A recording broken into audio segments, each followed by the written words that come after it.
इस वक्त मेरे साथ बीए शाकिर साहब मौजूद हैं, जिन्हें 4 दिसंबर 2002 को 11,000 वोल्टेज का जो है वो करंट लगता है। इनका जिस्म जो है वो पूरी तरह से जल रहा होता है, जिस्म के अज़ा जो हैं वो जिस्म से बाहर आ चुके होते हैं। ये मौत को अपने बहुत करीब से देख रहे होते हैं और उसी दौरान ये एक मौजज़ा भी देखते हैं। सबसे पहला जो ख्याल मेरे जहन में आया वो ये था, मेरे बच्चे छोटे छोटे हैं, उनका क्या बनेगा। तो मैंने उस वक्त एक मौजज़ा देखा। आसमान मुझे बिल्कुल वाइट कलर का नज़र आया और उसमें गहरे सुर्ख रंग से लिखा हुआ नज़र आया, ला इलाहा इल्लल्लाहु मुहम्मदुर रसूलुल्लाह। अब देखा कि बर्निंग हो रही है, शोले उठ रहे हैं लेकिन जान नहीं निकल रही। तो मैंने सोचा कि जल के तो वैसे ही मार रहा हूँ, दुरूद शरीफ पढ़ लूँ। जैसे ही दुरूद शरीफ मुकम्मल हुआ, धमाका हुआ और लाइट चली गई।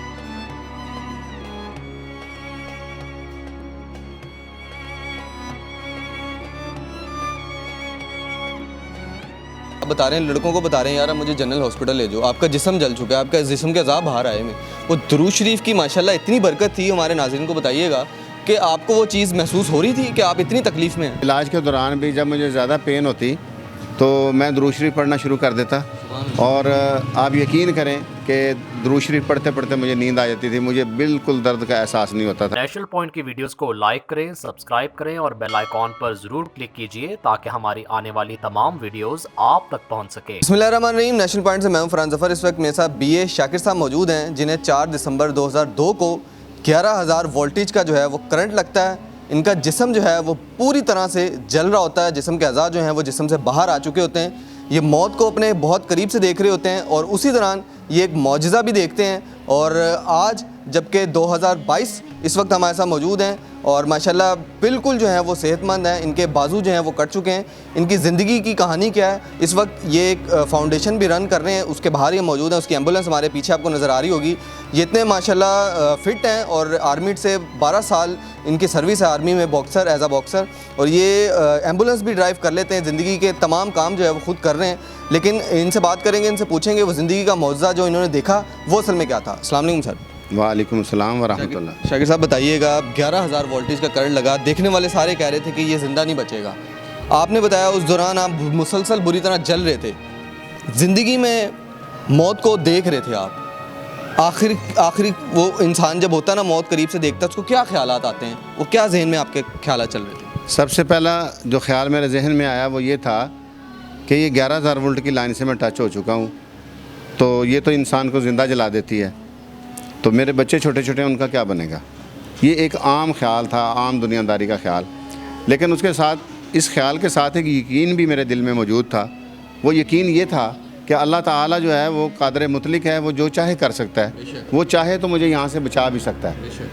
तो मैंने उस वक्त एक मौजज़ा देखा। आसमान मुझे बिल्कुल वाइट कलर का नज़र आया और उसमें गहरे सुर्ख रंग से लिखा हुआ नज़र आया, ला इलाहा इल्लल्लाहु मुहम्मदुर रसूलुल्लाह। तो ये मैंने कलमा शरीफ पढ़ा, उसके बाद तीसरा कलमा पढ़ा। अब देखा कि बर्निंग हो रही है, शोले उठ रहे हैं लेकिन जान नहीं निकल रही। तो मैंने सोचा कि जल के तो वैसे ही मार रहा हूँ, दुरूद शरीफ पढ़ लूँ। तो मैंने दुरूद इब्राहिमी पढ़ा, जो हम नमाज में पढ़ते हैं। जैसे ही दुरूद शरीफ मुकम्मल हुआ, धमाका हुआ और लाइट चली गई। सही।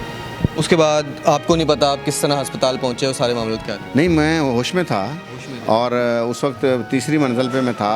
तो लड़कों ने उठा के मुझे जब नीचे लेके आए, उस वक्त मैं बेहोश हुआ। मुझे नहीं पता कि मैं किस वक्त जो है ना सीढ़ियों में वो मुझे नीचे ले आए। फिर दोबारा मुझे होश आया तो मैं देखा कि सारे आपस में बातें कर रहे हैं। कोई कह रहा है कि इसको जनरल हॉस्पिटल ले चलते हैं, कोई कह रहा है इसको म्यो हॉस्पिटल ले चलते हैं, कोई कह रहा है इसे सर्विसेज हॉस्पिटल ले चलते हैं, वो नज़दीक है। तो मैंने उन्हें फ़ौरन कहा, मैंने कहा यार ये नज़दीक CMH लाहौर है, यहाँ पे मुझे ले जाएं, मैं आर्मी पर्सन हूँ, मुझे आप CMH लाहौर में ले जाएं। तो वो मुझे CMH में ले गए। वहाँ पे 1 साल मेरा इलाज हुआ, जिसके दौरान 72 बोतलें मुझे खून की लगी हैं।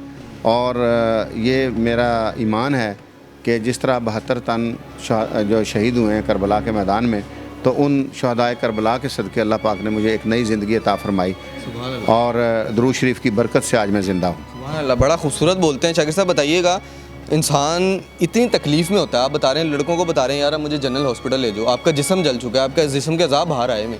वो दुरूद शरीफ की माशाल्लाह इतनी बरकत थी। हमारे नाज़रीन को बताइएगा कि आपको वो चीज़ महसूस हो रही थी कि आप इतनी तकलीफ़ में हैं? जी, मैं उसके बाद इलाज के दौरान भी जब मुझे ज़्यादा पेन होती तो मैं दुरूद शरीफ पढ़ना शुरू कर देता और आप यकीन करें कि दुरूद शरीफ पढ़ते पढ़ते मुझे नींद आ जाती थी। मुझे बिल्कुल दर्द का एहसास नहीं होता था कि दर्द जो है गायब हो जाता था। क्या बात है। शाकिर साहब की आपने गुफ्तगू सुनी है, किस तरह इन्होंने देखा और अल्लाह ताला ने इनको किस तरह ज़िंदगी बख्शी है। शाकिर साहब 12 साल आपने आर्मी में अपनी खिदमत अंजाम दी एज अ बॉक्सर, उसको पता लगा आपके बाद कि आपके बाजू काट दिए जाएंगे, क्या उस वक्त फीलिंग थी? मैं बिल्कुल कोई मुझे अफसोस नहीं था, क्योंकि आप अगर मैं एक दुनियावी मिसाल दूंगा कि आप किसी से गाड़ी ले लेते हैं इस्तेमाल के लिए और आप 1 माह इस्तेमाल करते हैं और 1 माह के बाद आप वो गाड़ी उसे वापस कर देते हैं, तो आपको रोना चाहिए या उसका शुक्रिया अदा करना चाहिए? शुक्रिया अदा करना। तो इसी तरह अल्लाह पाक ने मुझे बाजू अता फरमाए, उनसे मैंने भरपूर तरीके से अपनी लाइफ गुजारी। 12 साल मैंने बॉक्सिंग खेली, तो उसके बाद अगर अल्लाह ने मुझसे बाजू वापस ले लिए तो मैं उसका फिर भी शुक्र अदा करता हूँ कि या अल्लाह तेरा लाख लाख शुक्र है कि मैंने 12 साल तक बॉक्सिंग खेली और उन 12 सालों में एक बार भी नॉकआउट नहीं हुआ। क्या बात है। शाकिर साहब की जो बातें हैं उनसे हमें ज़रूर सबक सीखना चाहिए। शाकिर साहब, ज़िंदगी का वो फेज़ देखने के बाद इंसान जो है ना वो कहता है यार बस ठीक है, अल्लाह ने मुझे ज़िंदगी दे दी है, मैं अब बाकी ज़िंदगी जो है ना अपने बच्चों के साथ, बीवी के साथ हंसी खुशी गुजारूँ। आपने माशाल्लाह एक अच्छा इदारा, अच्छी फाउंडेशन जो है वो इस्टेब्लिश कर ली है और लोगों के लिए आप आसानी का ज़रिया बन रहे हैं। आपकी एम्बुलेंस इदारे की हमारे पीछे खड़ी हुई है, ये भी आप खुद चला लेते हैं, ये कैसे सोचा था? बस ये जब CMH लाहौर में जब मेरा इलाज हो रहा था तो उस वक्त मेरे जहन में ये ख्याल आया था कि मेरे साथ तो जो होना था वो हो चुका, अब मैं उनके लिए क्या कर सकता हूँ जो माजूर भी हैं और गरीब भी हैं। तो मैंने उस वक्त अपने रब से ये वादा किया, मैंने कहा या अल्लाह अगर मैं ज़िंदा बच गया तो मैं अपनी ज़िंदगी इंसानियत की खिदमत के लिए वक़्फ़ कर दूँगा। और अल्हम्दुलिल्लाह जब मुझे एक नई ज़िंदगी मिली तो मैं 2005 से जो है स्पेशल पर्सनस के लिए काम कर रहा हूँ।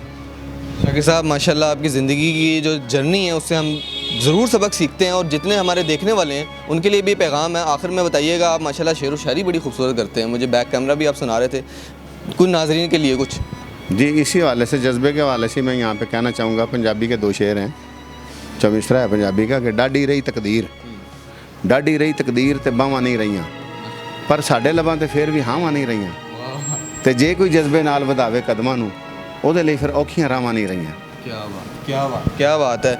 BA शाकिर की आपने गुफ्तगू सुनी है और जिस तरह इन्होंने बताया कि किस तरह इन्होंने मौत को अपने करीब से देखा है, लेकिन असल मैसेज जो असल पैगाम हम देने की कोशिश कर रहे हैं इनकी कहानी का वो यही है कि हर हाल में अल्लाह ताला का शुक्र अदा करें। और दुरूद शरीफ की इतनी बरकत है, जिस तरह इन्होंने बताया कि ये कितनी मुश्किल में थे उस वक्त, लेकिन इन्होंने अल्लाह का कलाम जो है अपने ज़बान पे रखा और वो मौजज़ा देखा इन्होंने, जिसके ज़रिए अल्लाह ताला ने इनको दोबारा नई ज़िंदगी बख्शी। और उसके बाद भी ये माशाल्लाह आज बड़े तंदुरुस्त और तवाना अपनी ज़िंदगी के तमाम काम सरअंजाम दे रहे हैं। और इसी तरह जितने नाज़रीन हमें देख रहे हैं उन सब के लिए हमारा ये पैगाम है, हर हाल में अल्लाह ताला का शुक्र अदा करें। अल्लाह आपको जिस हाल में रखे आप उस हाल में खुश रहना सीख लें।